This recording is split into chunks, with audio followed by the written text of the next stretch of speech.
Yeah. But in the meantime, we are very excited to have you virtually.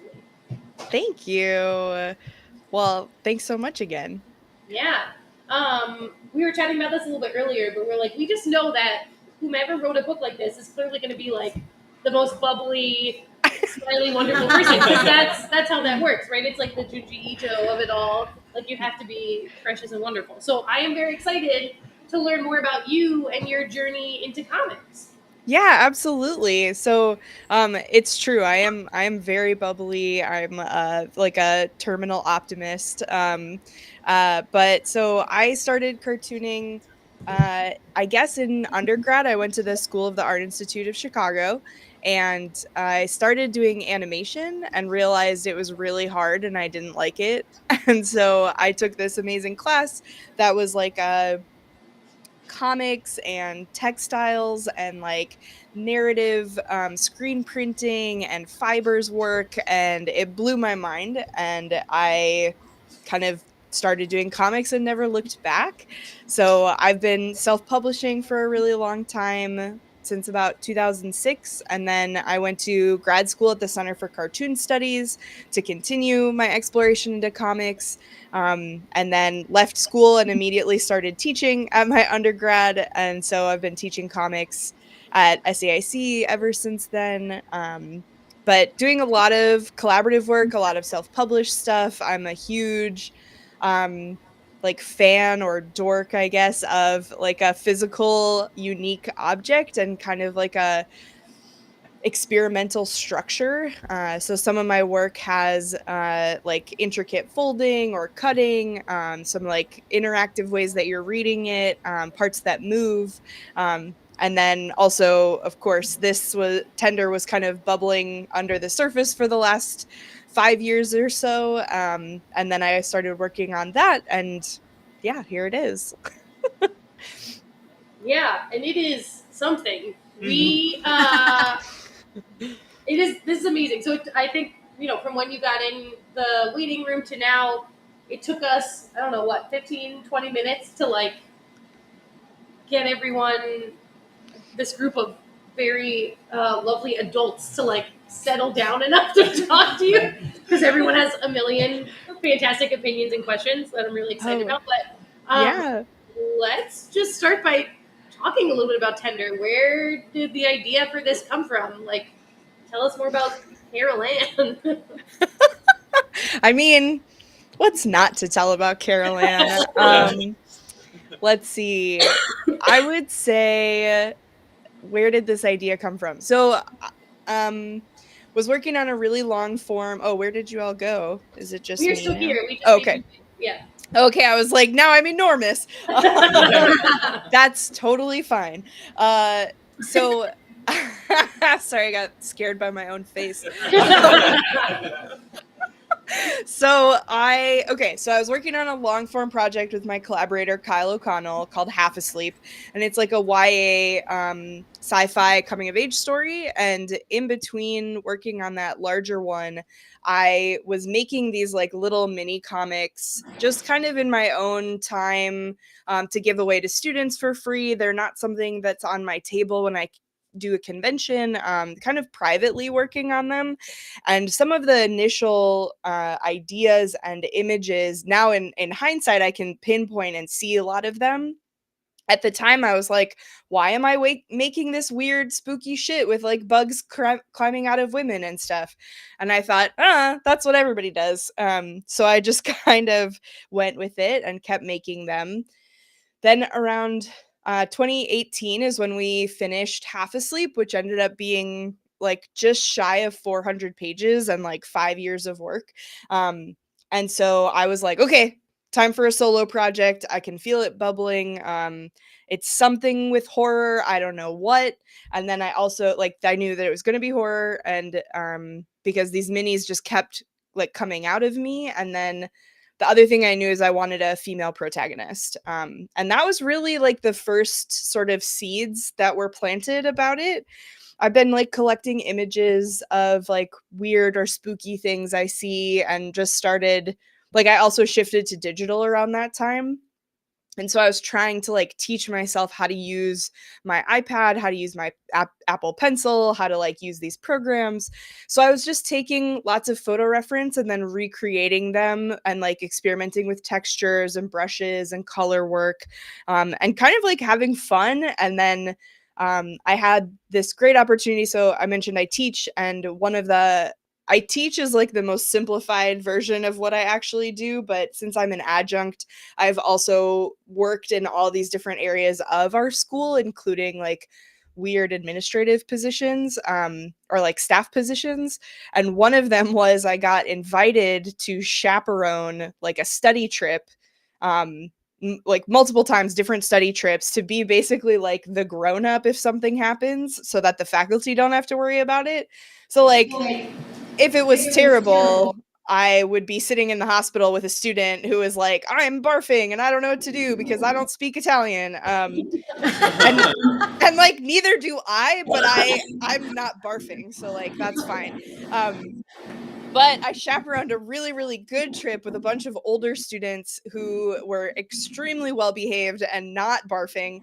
And so it was in Ireland, and I got like studio space for like a month and just kind of like hung out with undergrads and art students and got to like wander the Irish countryside in the Burren, and it was amazing. And I brought the like images and the stuff for the book and was like, okay, if they're good, I'm going to get studio time and I'm going to make this book. And so that's where a lot of the writing started, and then was able to kind of pick up steam and have enough space to grow. That was an incredibly long answer for like, where did this come from? And the answer is, I don't know, but maybe Ireland. That's fantastic. And then how did you get connected to Fantagraphics? Yeah, this is like a similar, I will try to be more succinct about this answer, but so like I mentioned that the series Half Asleep, they're like self-published. We did them as individual volumes first, and each cover has like a die cut, or not die cut, a hand cut silhouette of a face of a character on each of them.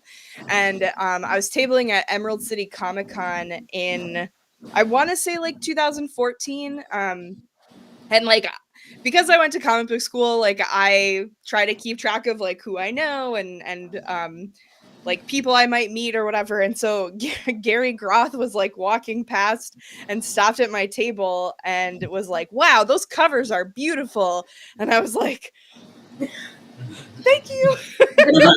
And so just kind of started casually like chatting. I would send him books. We would chat every now and then. But then I was gonna self-publish Tender. I was fully like planning to just keep doing what I was doing, and a friend of mine came into town, and I was showing her the pencils, and she was like, "Dude, this is something. You should maybe send it to people." And I said, "Yeah, but like I don't know these guys." And she's like, "Yes, you do. Just email them." So I cold emailed Gary and Eric, which ultimately is not a cold email because we've exchanged, you know, pleasantries and comics and stuff before. And I was like, I have a new project. I'm at this point in the phase. Would you be interested in taking a look at it?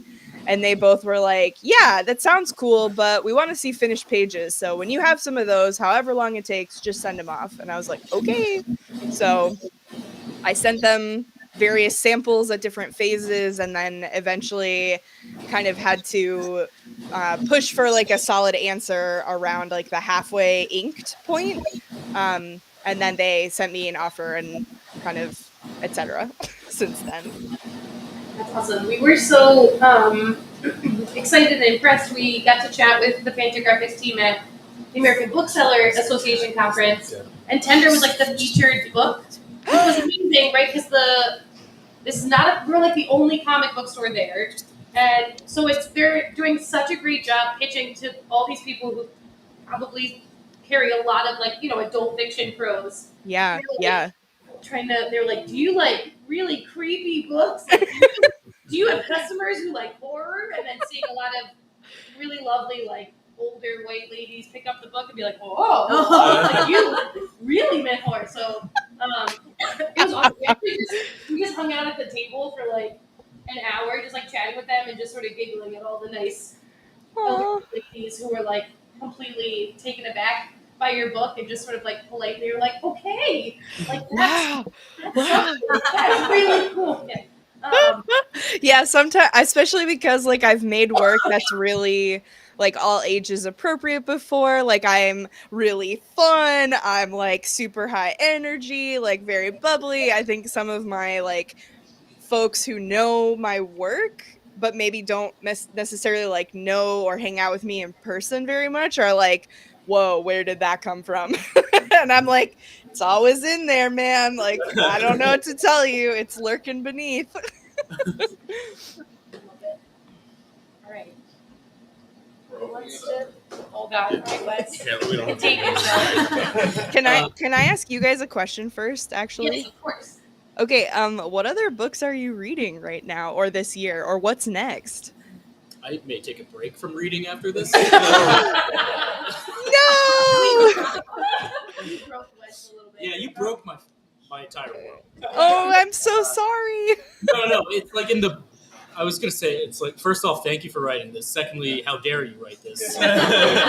Thirdly, like Fair. it's just so wonderfully awful that I couldn't put it down, but I also never want to pick this up again. Yeah, I can I relate to that. Yeah, that sounds right. It's like the right vibes. So okay, so some people never reading again. Got it. I mean, this is like a chillers and thrillers club, right? Like this is okay. Sick. So like, really, this is what freaked you out so bad? I have a weird thing with fingers and pulling, and you got it on like the third page, and I was like, I'm out. I can't do this anymore. It's just a weird phobia I have of hands. And, It's not weird. That's the number one thing people are most upset about in this book. Yeah. Which Well, is like, I'll be a part of that. yeah, okay, all right. Welcome. I didn't like the feet. Yeah. Ugh. Yeah, dude, it was the texture that you added. Yeah. I could hear it. Yeah. We didn't answer her question. It's crunchy. She needs a foot mask. She needs a foot mask, man. Like, I don't know. We gotta hook her up with some of this, some hoof care. And it's not the fact that she like ate it right away. Yeah. It's that she, tucked it away for later, so that when the husband's asleep, that's when you go to Chow Chow. Yeah, secret eating. It's a bad habit for sure. It's like that secret Ben and Jerry's ice cream. It's just foot skin. Yeah. We should pitch that to Ben and Jerry and say, No, we should. The Yeah. tender ice cream.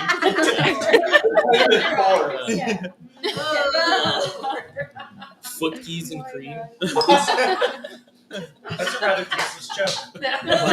wow, Yeah. we should be writing these down. These are brilliant. Don't worry, we're recording. Yeah. Okay, good. Let's see, what other books have we read this year? We did The Lola Woods. Was that last one? Yeah. From With those Maria two Machado. Children of the Black Sun. Children of the Black Sun from William Thomas.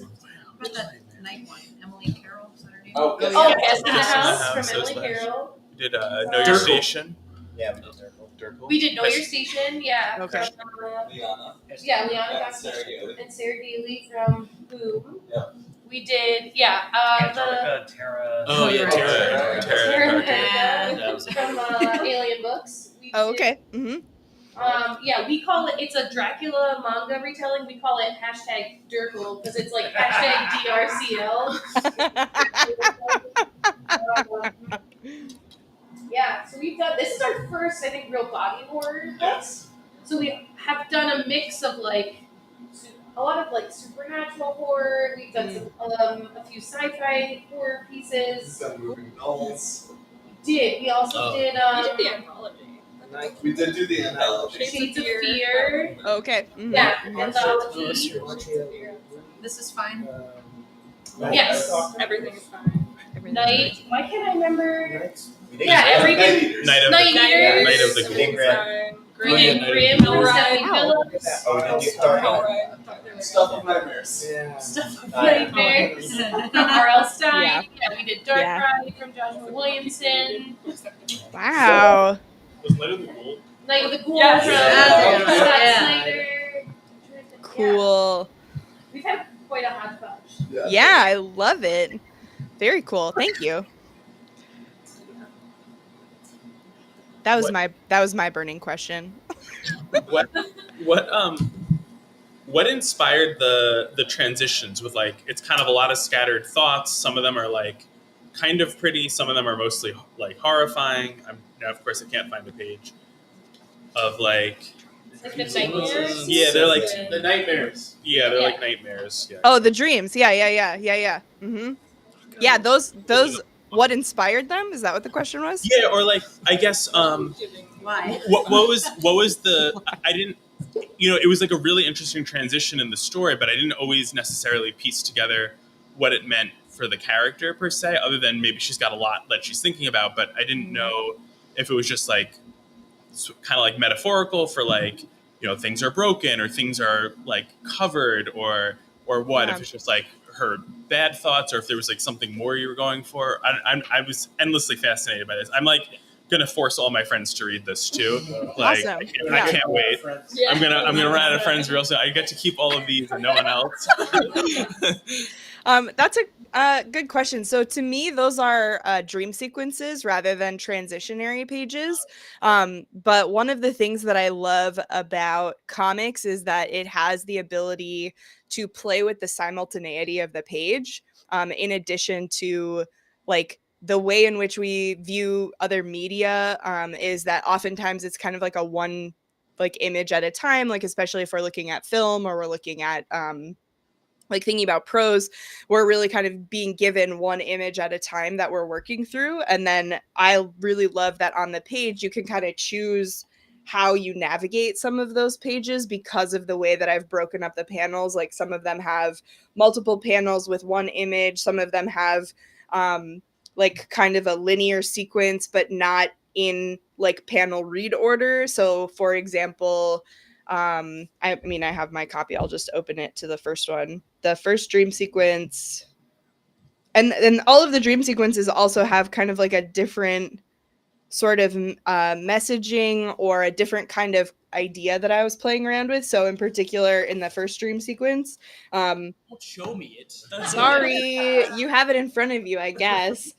Okay, fine. But so, okay, the cicada one is a good example. Is like, this is like a 1, 2, 3 sort of panel order, but it's not happening in that sequence. And then same thing with like the house that is on fire.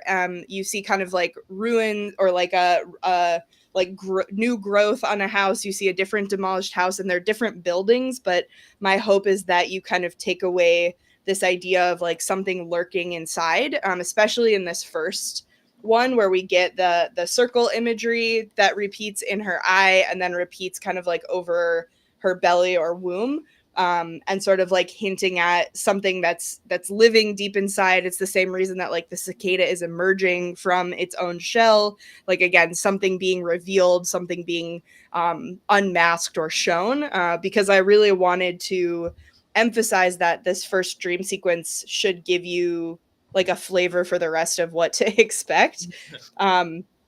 The second one, which is like the caves and the cat and the hair one, this one is really thinking a lot about, again, what's inside and sort of like Carol Ann's like this cavernous space and like the idea of kind of like choking on her own like choices in some ways. Like we see the image of like the cat and the hairball. We see like hair drain in a sink, and we also then see her licking the cat. And then we see like these stalactites with like yarn or string or hair kind of like pulled between them.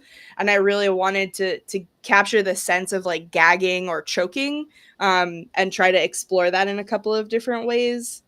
The one that's like the most literal, I think, I mean, there's two that are the most literal, as one is the like walking in the field, and then she kind of has it's not a premonition, but it's kind of a premonition of like her being pregnant and then losing a baby. And then the other one that's like really literal is like this like silhouetted figure kind of running in a maze with like a bird smashing against the walls and the windows and stuff. And that one is directly after her and Lee try to get pregnant again. And so for me, that one is really specifically poking at the fact that like she's not going to get pregnant again. Like this is a thing that she is chasing that is not going to happen.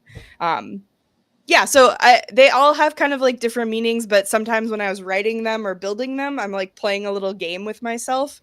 My favorite one though is the last dream sequence. Um, I love that one simply because of this like super weird sculpture of like the dude with the mouth open. I think that's the last one. Yeah. Yeah. It's like 125. Thank you. I'm like trying to flip to it and I keep passing it. Yeah, so there's like this weird sculpture, right? There's this statue thing.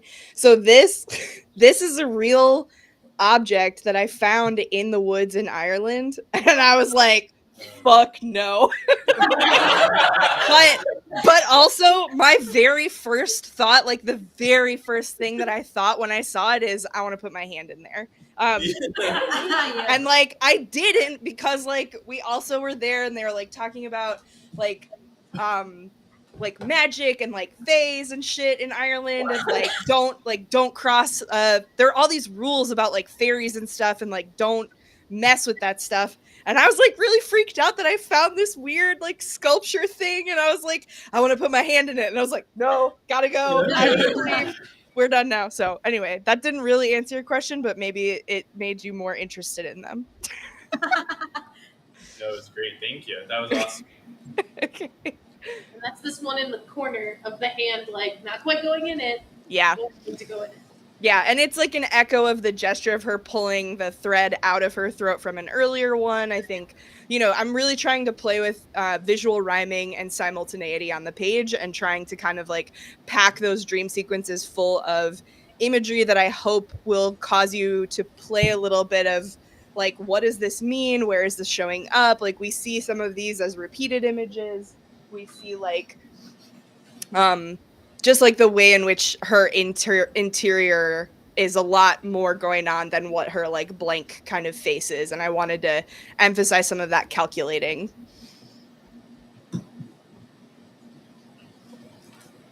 Yeah. Great. Nailed it. Yes. I'm gonna sneak up over here. No, you're totally fine. You don't have to. Oh yeah. Yeah. Okay. Yeah, Oh, you're good. you got good range. Yeah.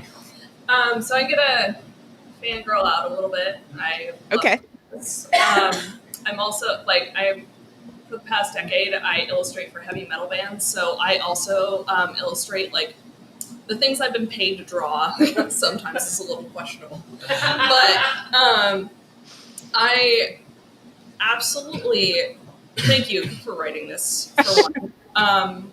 But I really love how you explore the concept of what happens when you give into your impulsive thoughts. Mm-hmm. And I wanted to ask, like, for some people, like when they have things like this, was it more, did it freak you out or was it more kind of cathartic? To make it or my own impulsive thoughts? I guess both. No, I mean like, and I know that might be a sensitive question, but Sure. But like because again, like I was reading, I was like, oh, that's what would happen if I just like tore on that strip on my finger and pulled. But yeah. Like, when you were illustrating or writing or just creating these scenes, was it like hard for you, or was it kind of more of a, again, I'm a metal illustrator, so a lot of people listen to like really aggressive music to calm down. Yeah. I mean, I think it's a combination, right? I think that there are parts of the story that were much more challenging to have to sit with and feel and draw and like live. And by live, I mean like inhabit the character and like spend time with them and try to approach them with like empathy and interest and compassion and all the various things we do with our characters. And then there's stuff that I just was like, this is so much fun. You will probably not be surprised that the things that I found fun were some of the more yucky parts. I really reveled in drawing a lot of the meat drawings. And I really liked these various like domestic tasks that she was doing and trying to like articulate and show this repetitive, mundane type of series of images. So there are things that were like challenging and fun like that, but I think, I mean, there is some catharsis in writing it and looking at it, but I also think that the catharsis is more about like the story being out of me now. And I don't have to like carry it around or be like, you know, for the last 4 or 5 years being like, people like, what are you working on? I'm like, oh, this fucking thing. like I don't even know how to start to tell you about it. And I want to be like, just wait, it'll come out and you'll see it, and then we'll talk about it a little bit, and then you'll have to hold it and I don't have to anymore. So maybe it is like a curse like that, actually, rather than like cathartic or difficult. It's like, I think I'm passing a curse on to people, possibly. That's a really good question, because I think like the things that I thought would be easier to do, to like write and draw, were not. And I think like some of the like repetitiveness of it, some of it is like, I'm really trying to think about the environments and how the environments are impacting or affecting the story. Really trying to think about every sort of staging element or every kind of like little tick or choice that she makes, and like examine and consider if that's the right move or not. So yeah, did that answer or get anywhere close? Yeah, okay, cool. Are you, no, this may be an easy question. Are you grossed out like when you revisit the book? Do you find yourself going like, oh? Are you like okay with that? I think I'm okay with it. Which is maybe like the most fucked up thing I've ever said. Sorry, the most effed up thing I've ever said. But like, I just, I don't know. I mean, I also like, I haven't sat and reread it. And I think it would be hard for me. It's really hard for me to distance myself from like the things that I would like, oh, should I change this? Would I redraw that? Like, that was a clunky thing. Or like, there's a tangent. I should have done this. Like, it's hard for me to turn off the like critique brain, I think. But ultimately, if somebody's like, hey, Beth, are you, like, you made a story about auto-cannibalism. How do you feel about that? I'm like, awesome. I feel great. I feel really rad about it. And also the bug stuff is what gets me the worst. For me, it's not fingers, it's bugs. Yeah. Were you sensitive to body horror before? I mean, I have a body and I am horrified of it, so yes. I guess. I don't know. I'm constant. So one of the other, you also asked earlier about like what inspired this, and in a roundabout way, the idea of body horror to me is a really potent, really powerful like subgenre. And one of the reasons that it intrigues me is the simplified form is I have a body and I'm also horrified by it. But the longer story is that my older sister, who is totally fine, I always have to start with that. She's totally fine. She, at one point, many years ago, we were at my parents' house for Thanksgiving, standing in line to like load up our plates or whatever. And she like grabbed my hand and she was like, you want to see something weird? And I was like, sure. And she like pushed my hand on her stomach, and there was like a thing that then moved when she pushed my hand with it. And I was like, what is that? And she went, don't tell mom. And then it turned out it was like a 5.5 pound tumor. And my sister is like a very like narrow human. And she did not look like she had 5 extra effing pounds in her body. And so the surgeon, when asked about this, said, and this is a direct quote, my friends, you'd be surprised at how much empty space is in there. That's okay. So, am I sensitive to body horror? Absolutely. Do I think about that sentence since 2013? 100%, nearly every day. Like, it is in my brain, and that is something that I'm like, well, what? Like, I can't. Yeah, I can't unhear that. And so, yeah, anyway. So that's all about the empty cavities inside of our meat buddies, whatever. Speaking of meat, we had a great. Oh, sorry. we had a good icebreaker question beginning of our book club. Oh yeah, good. It would be good to extend to you is what is your favorite cut of steak? And then we also, because of the little social media posts in there too, we are saying what is the most annoying thing you can find on social media. Ooh. Ooh, I love these. Okay, my favorite cut of steak is actually I don't prefer steak. I love how it smells. I love how it looks. I most often don't choose it, but I like maybe 2 bites of steak. But I'm like a filet mignon person. Okay, so we can get along. Yeah, and I will say I've had like a super nice dry aged, and I loved that. But I'm like a barbecue person, so if we're talking beef, I'm gonna go brisket. Yeah, but okay, and then the most annoying thing to find on social media. Are you talking like a hashtag or just like somebody's post? Just like memes or types of posts or Like things. engagement posts or Yeah. thirst traps or whatever. Oh no, Posting a lot of the, oh, I'm so happy with my husband sort of thing. Like, no, I love all that. That sort of stuff. Like, I mean, I love all that shit. I'm like, I mean, especially if it's like my friends. Like, of course, I want to see them happy and posting. That's awesome. I want to see their kids doing something weird. Like, that sounds great.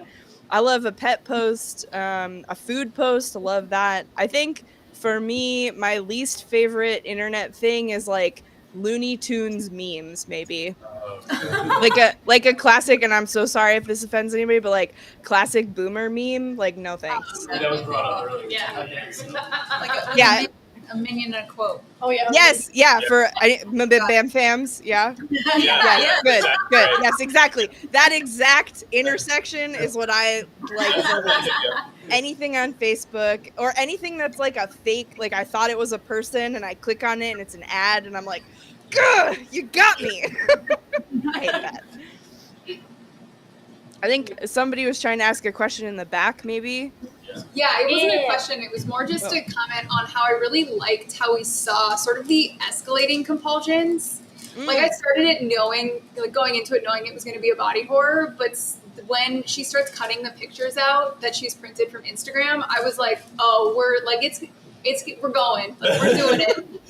So I love to see, sort of like we talked about earlier, like what happens when you're giving in to some of these compulsions that you have, and just watching them become like more and more and more severe to the point where like you can't think, at least for me, I can't think of like a point where I'd want to cut my own calf off and eat it, but like you can see like earlier parts in the story where it's like, yeah, at low points, I have definitely had compulsions that are similar to some of these. Yeah, thank you. I really appreciate that. I think that it was a really I felt like I was threading the needle kind of carefully to try to figure out like how do I drive somebody to think that it's possible to like take pieces off yourself and eat them. Like how do I get from like one point to another? And I don't know. It was just all of a sudden kind of this realization of like, we're like biting your nails is like maybe a bad habit, but it's not dangerous so much, right? And then it's like, okay, well, picking your skin, like that's a pretty common habit. Picking your lips, like this is something that happens. Like people eat boogers when they're a kid, right? Like there's like weird stuff we all do, but yeah, I kind of wanted to see where I could take it and how far I could push that. And so some of it is like, I've considered a few times about, is she going to branch out and sort of like explore like pica as like an impulse thing of like eating dirt or like sucking on nails or pennies or whatever. And I think that her eating the fly is like the closest it gets to that. But I needed to take a step from like she needed to make that progression of like a bug to like the cat to herself. Let's talk about shit. Yeah. So I love your like foreshadowing joke right off the bat. That you're like, oh, we're gonna have cat loaf for dinner. Yeah. But then Chip is like the only one who's been there for her the whole time. Yeah. Mhm. And then, did you always know that Chip wasn't gonna make it? Was that No, I hate it. I hate it so much. I honestly like maybe if one of the worst parts someone is asking like, is it hard? Is like literally killing the cat felt horrible, and it was so bad that I couldn't do it on the page. Like I had to do it in a page turn. Like I was like, I can't do. I have cats. They'll probably poke up in this window at some point, but like, and Chip's drawing is like he's a tuxedo cat, and that's based on what my cat looks like. So it was even worse, where I'd be like, "I'm so sorry." But you know, the hashtag Justice for Chip has been circulating at different talks, which I think is really funny. But sorry, your question was like, did I always know I was gonna kill the cat? No, I really didn't. I sort of came to that realization through writing the book, and was like, when she, like, I knew that her and Lee were gonna separate or get divorced. I wasn't quite sure how or why or when. But then once he left, I was like, oh fuck, I gave her a pet. And like everybody knows in a horror movie, the pet is either gonna like sense like a spooky supernatural thing, or, and most often, it's gonna die as like the, you know, the premonition of what will happen to our human character. Yeah, so I feel really bad about it, and the fact that she eats him is like extra bad. Like I really. The claws. Cheese on Yeah, she put cheese on him. I mean, I'm from Wisconsin. I'm gonna put cheese on a cat burger every day. Yeah, I don't know. I also like I wasn't sure if it was like plausible that he could become a burger. Like, does she have the ability to do that? I don't even know. Like, but then I show her like making sausage and like using a meat grinder early on, like really trying to lean into like giving hopefully rational answers for this very irrational act. But I also just feel like as a person, I don't think I could strangle an animal. Like that seems like way. She's gone by then. She's gone bye-bye. Yeah. Good question. I appreciate that you didn't actually show her ending the cat's life, and in some ways it's more horrifying because we imagine it. Yeah, it's the classic Scott McCloud, kill somebody in the gutters, you condemn them to 1,000 deaths. Like, sucks.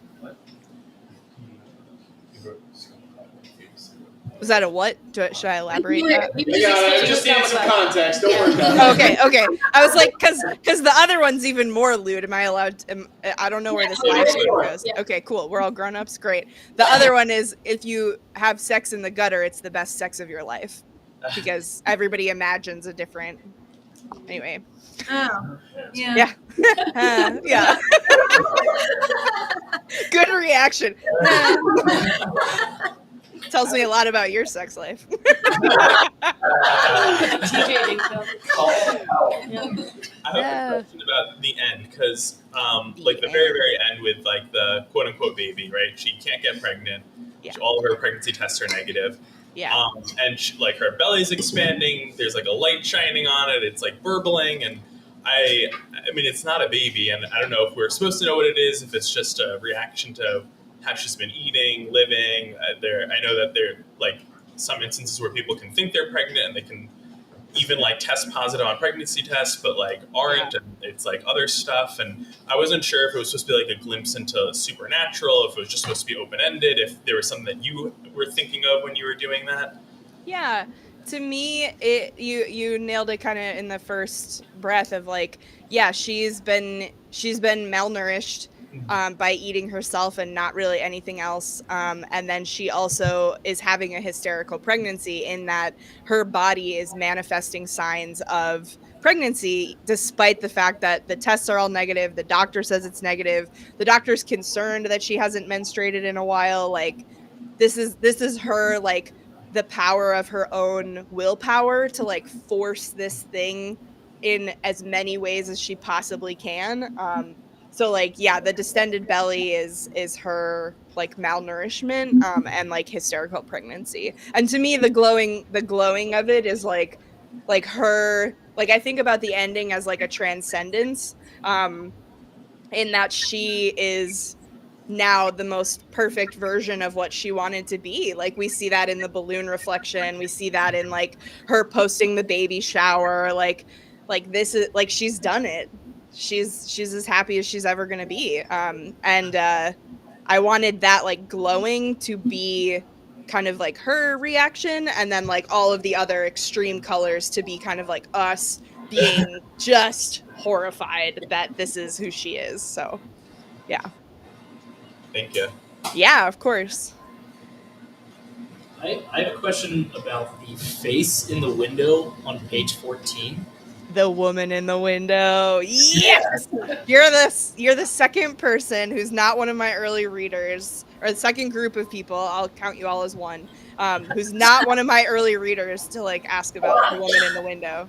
Yeah, Nice. so I noticed it, and that's when I sort of thought that maybe, because it's pretty early in the book, and I was like, oh, maybe there is some supernatural sort of, a theme to this, that maybe she's cursed now, and then it's going to be this, demon baby inside of her. But then you didn't really,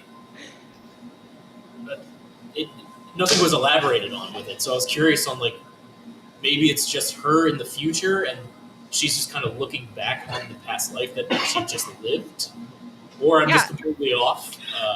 No, I'm curious about what y'all think about the woman in the window before I tell you what I think about her. But I think it's my interpretation of it is it's like her worst, like her fears, right? Like if she doesn't get with Lee, if she doesn't have a baby, if she or have this fantastic marriage, whatever, she will end up just being in that apartment alone, it's dark, with no real life. Like I kind of thought it was like she wanted to avoid the alley because she didn't even want to consider that she could be on that path to be there. yeah. Okay. Anybody else? I stick to that she was looking back at her, like all of her previous failures, sort of. Mm-hmm. Anybody miss it? It's okay if you did. You can tell me that. I definitely missed it. Yeah. Okay, cool. I had an interview with somebody, and they were like, Beth, do you have any questions? And I was like, what do you think of the woman in the window? And they went, the what now? And I was like, okay, cool, no problem. So before I kind of like reveal all of it, but every time you see Carol Ann walking in the alley, the figure is in the window. Every single time you see that shot, and there are frequently times where we see Carol Ann in the alley walking, and we see it from an aerial perspective. So we see it from the perspective of the woman in the window. And oh shit, somebody just had it. And the book opens with somebody in a window, and the book closes with somebody in a window, and we find out that that's her. And also when she's like drinking her coffee and sitting with her cat, she's sitting in a chair next to the window. To me, this image of this woman in the window is like maybe one of the more mysterious parts of the book still for me. One of the things I really love about making work is that I'm like learning about the story and about what I want to say as I'm making it. And this one is still kind of like, I don't have like a firm, concrete answer for you, but I know for myself that like this, I don't know why, I know what, I guess is maybe the answer, is that to me, she has some kind of, she sees herself, she sees this like inevitability of her path. And I think it's kind of a combo of what both of you said, is that it's her wanting to avoid this isolation, wanting to avoid being by herself and like avoid all of these possibilities. But she is always walking towards this future. Every choice she makes leads her closer to it. Every opportunity where she has a time to reach out and connect with other people, she goes solo. And it's very much about this idea of like she makes her own choices and she takes herself on that path. And it's inevitable that she will become this woman in the window. Yeah. Nailed it. Eat the foot skin at night, alone.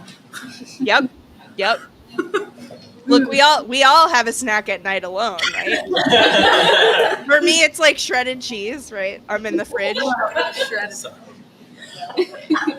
Shredded cat. like a little but it's also a little bit, I mean, some of the mysterious part too is like the cover, right? So to me, that hand, that's the woman in the window playing house, like with herself, while she's also looking out the window. Like there's this constant idea of like watching and looking and performing and like witnessing and being observed and observing, that's like seeing but not reflecting. Like she's not actually like taking in a lot of this information, she's just kind of like seeing it over and over again. So but I don't really know why. Like if you were like, why'd you do that, I'd be like, dog, I don't know, I just thought I thought it was like right, and like that freaks me out, and yeah, I don't know, it's creepy and weird, I like it.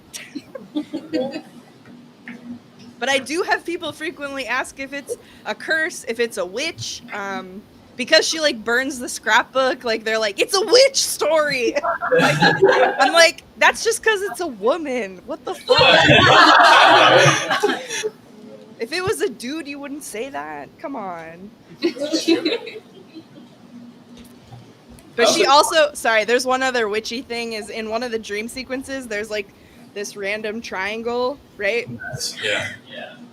If you look at her getting ready for her first date with Lee, she's like painting that onto her face, like the marks in the direction. And then in her apartment is like all triangles. It's like, I don't know. So yeah, I'm like, I don't know, witchy, but also like womb or whatever. It's Yannick. Yeah, exactly. And Sorry. I love to get back to the pegs on the cover, since they're also on Carol Ann's coffee table when she's collaging her little Yeah. dream, her La la la la la la la. We get married. La la la la la. No thanks.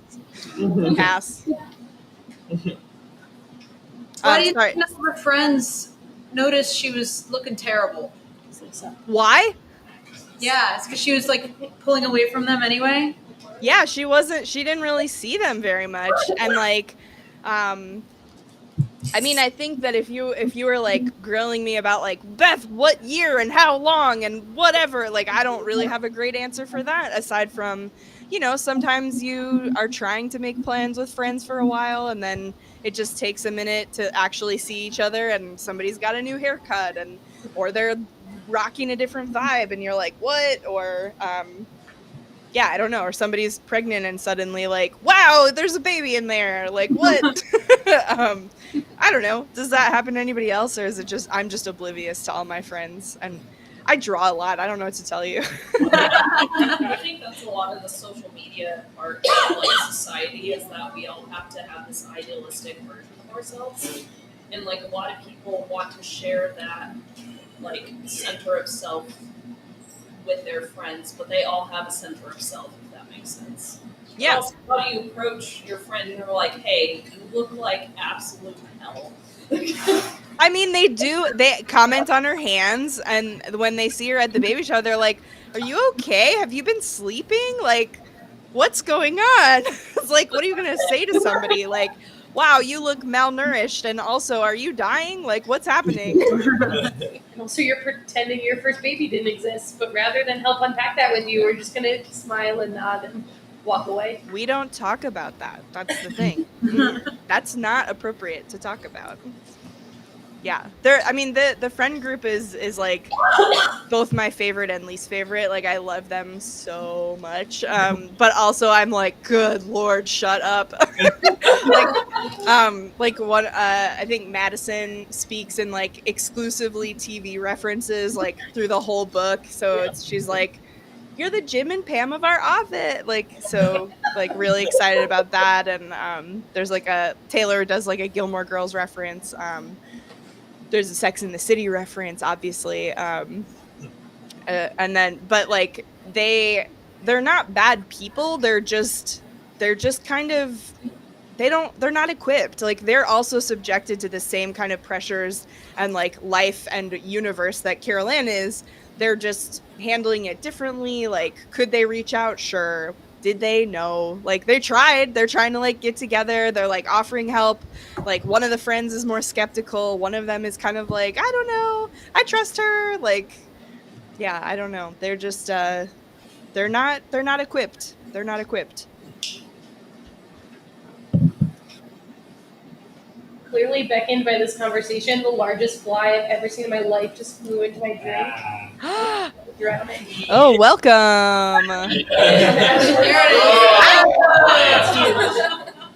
That's gross.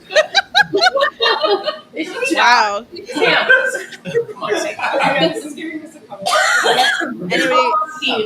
Anybody gonna eat that or? Whoa, Is there a Carol up here? One of the teachers What do you think the future looks like for Carol Ann? Now that she's like living her best life. life. How soon does she I die? get her right, like, about 30 minutes. Like, she's done.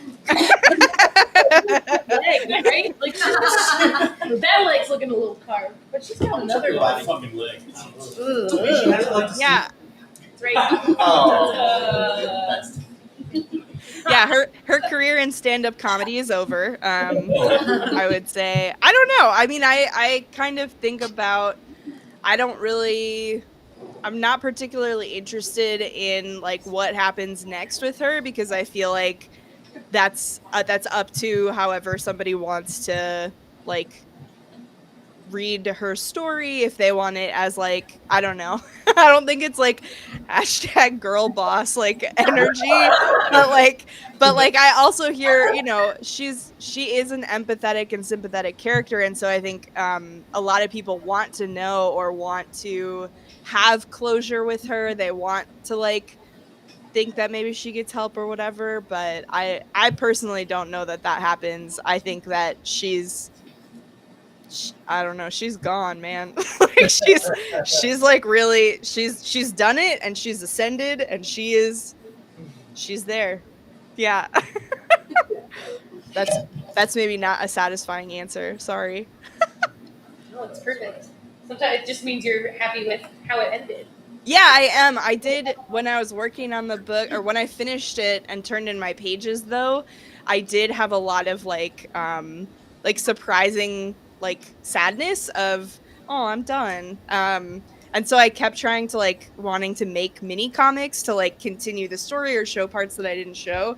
And I felt like my collaborator Kyle, who did not work on this book but gave me lots of really good feedback for it, he was like, don't do that. Like, don't retcon what you already made. Like, so he had to like keep pulling me back from the brink of being like, yeah, but maybe I'll just keep doing this stuff. I don't know. But I think it's more of a fear of like, for myself, of like, what's the next project, or like, how is this going to be received, or the loss of like routine of like, oh, I'm just here at my drawing table every day. And now it's like a little more nebulous. Yeah. Do folks have other questions? I just a comment. I want to thank you for using OPE. I want to really appreciate that. I'm from Michigan, so you know. Hell yeah! My editor tried to take it out, and I was like, absolutely not, absolutely not.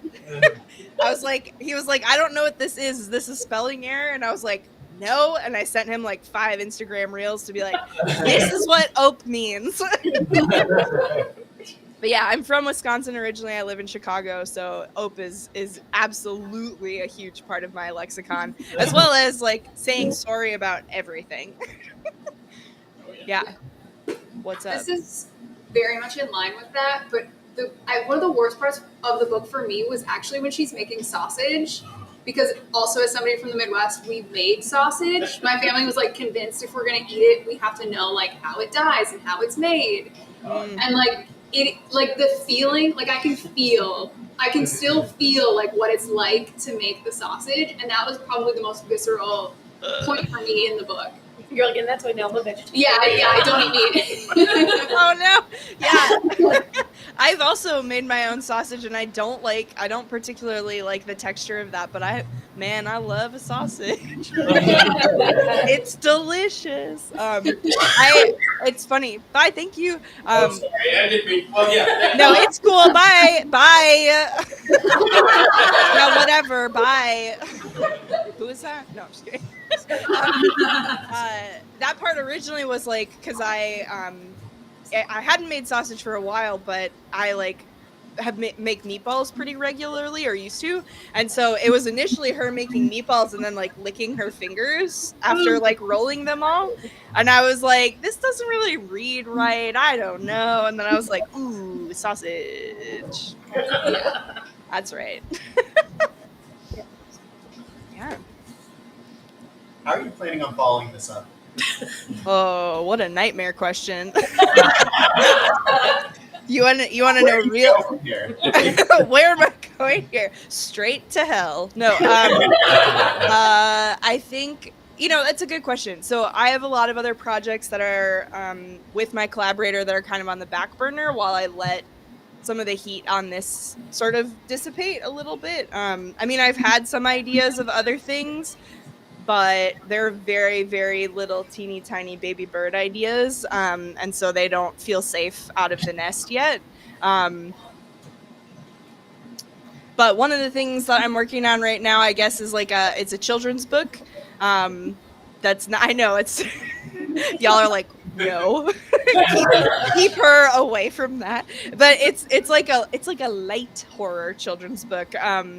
That is really fun to draw. It's with my collaborator again, and we're kind of trying to mix up our collaboration a little bit. So previously he was writing and I was drawing, and so this time we're both writing and we're both drawing. And so that's been really fun and like way more just like really different and like activates a different part of my brain. That's exciting. But right now it's like promo tour, like talking about the book, meeting fun folks, going to Baltimore hopefully, right? I mean, I'll be kind of in the area, I'll be at SPX this year, so if anybody goes to Bethesda, which I don't know if that's too far. Is that too far?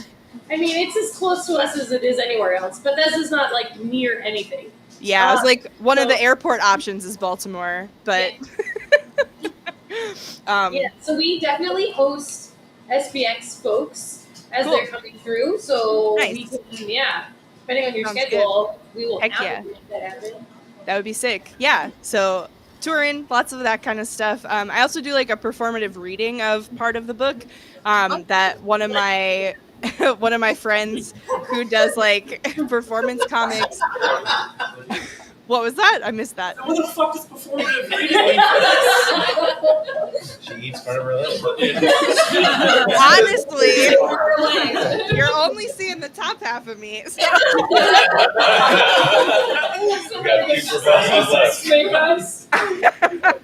No, but I did. Okay, so one of the ideas, since when you have a book and you put it out there, people want you to do a reading. But when you do a comic, you have to do a comics reading, right?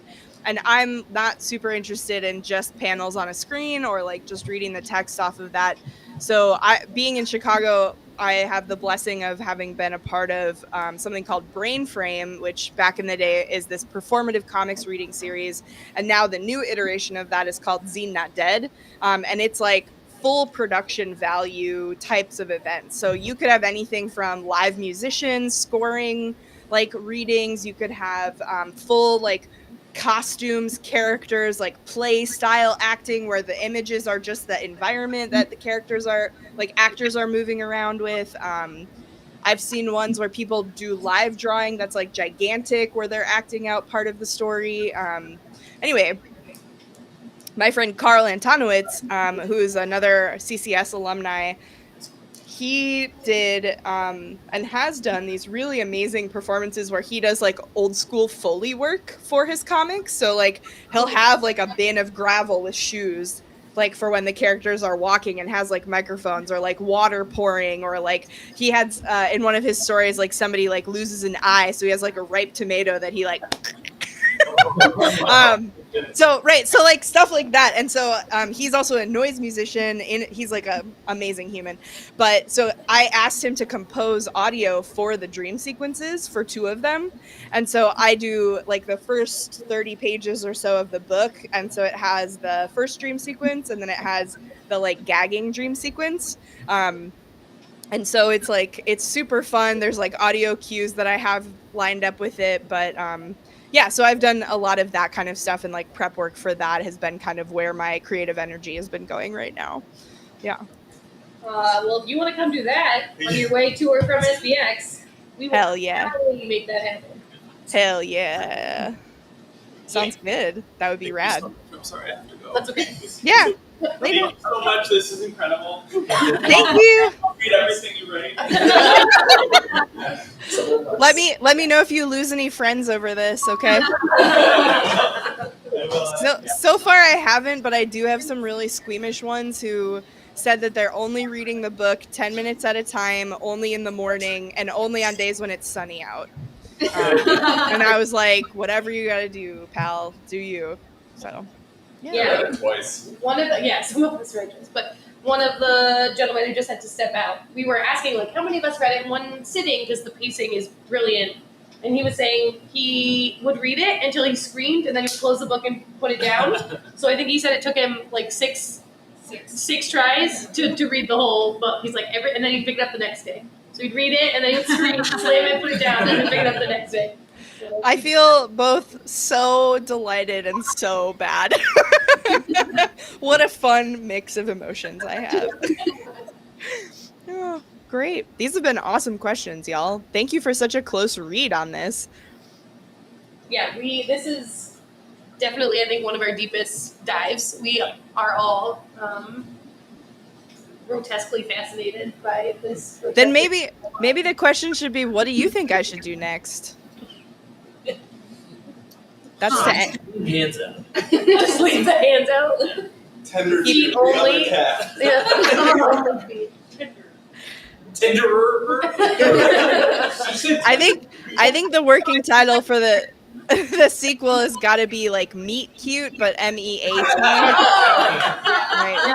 Is that when she becomes a cannibal and starts eating somebody else? That's what she needs. Maybe. Yeah. Uses like Tinder Yeah. to find like her Tinder dates. Yeah, she becomes a serial killer. Yeah. Okay. Amazing. Oh. Cupid. Excellent. Yeah. I'm gonna pass. Solid. Yeah. Okay. Good. This is perfect. Thank you. My brother making sausage at the grinder. There you go.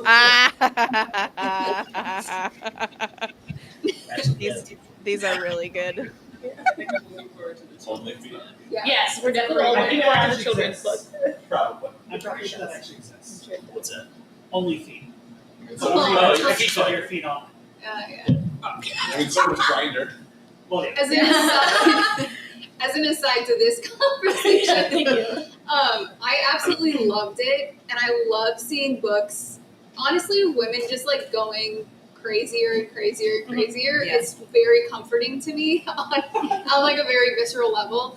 So if the urge starts bubbling up in you again to do more wild stuff like this, I will absolutely read it. Hell yeah, dog. I love that. Yeah, I went so deep when I was working on this. When I was inking and coloring, I do audiobooks. And so I went like wicked deep on some fucking crazy like the like hysterical woman books and like hysterical woman trope, but then also like the subgenre of that of like mom, like hysterical mom tropes, like recent parent ones that are like what that were very, very good. But one that's like not so intense but very excellent is one called The Upstairs House by Julia Fine. That's about a recent, I know, y'all grab your phones like booking it at the library. Is about a woman who is a new mom and she's convinced that the ghost of the author for Goodnight Moon lives in the apartment above her. Oh. And that author, I forget her name right now, but she has Thank you. Yeah. She has a fascinating life, and this person gets to interact with this ghost, or maybe interacts with this ghost or whatever. But Margaret also had like a secret lover who was also like a rival writer who worked under a male pen name. Like, it's really interesting and really really delightful. Not at all like horror. Like, it's like thrillery, not horror. So yeah. Anyway, love that. Are there other books that you've been reading lately that you've been enjoying? Oh Graphic yeah. novel or otherwise? Yeah. Oh yeah. I mean, it's mostly been prose right now. My like to read pile for my comics is a little intimidating, so I keep avoiding it. Because I just keep getting more and more stuff, and I'm like, oh god, I'll never get out of this pile. But as far as prose goes, some of the books that have really stuck with me a lot are like all of Mona Awad's work. Which she has a book called Bunny. She has a book called All's Well. She has a new book that just came out like a few months ago called Rouge. And then I really liked Alexandria Kleeman's book, You Too Can Have a Body Like Mine, which is like a super weird contemporary fiction where none of the characters have names. And this woman is obsessed with a reality show called That's My Partner. And you have to like go on a game show as a couple, and one of you is replaced by a variety of body doubles, and then the other one has to go through all these challenges to figure out which one is the real partner. Oh my goodness. It's so weird. But I can't stop thinking about it. So it must be good. I don't know. Yeah, I like that. I mean, my students just read Asterios Polyp, so I was rereading that by David Mazzucchelli. I think I'm looking at my to read pile right now. Oh, I have some of Ben Passmore's work in my to read at the top of my to read pile right now. So I'm getting into sports as hell. Nice. Yeah. Can I ask what you're most proud of from Tender, other than the amazing fact that it exists as a beautiful book that we get to hold and read and be fascinated by? My first reaction was TL. I did it.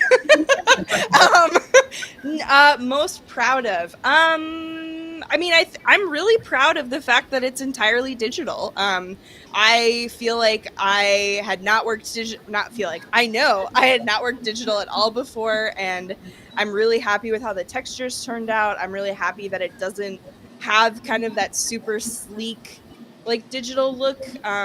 I'm glad it retains some of the mystery of, is it traditional, is it digital? So I'm incredibly proud of how that like shook out, and like the visual of it. And I feel really proud of myself for, like, I don't know, it was a big level up on like my backgrounds and environments and stuff, and I just feel like, hey, good job, me.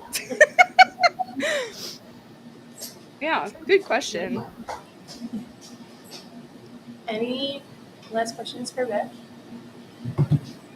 This is your chance. Beth, did you have any other questions for us?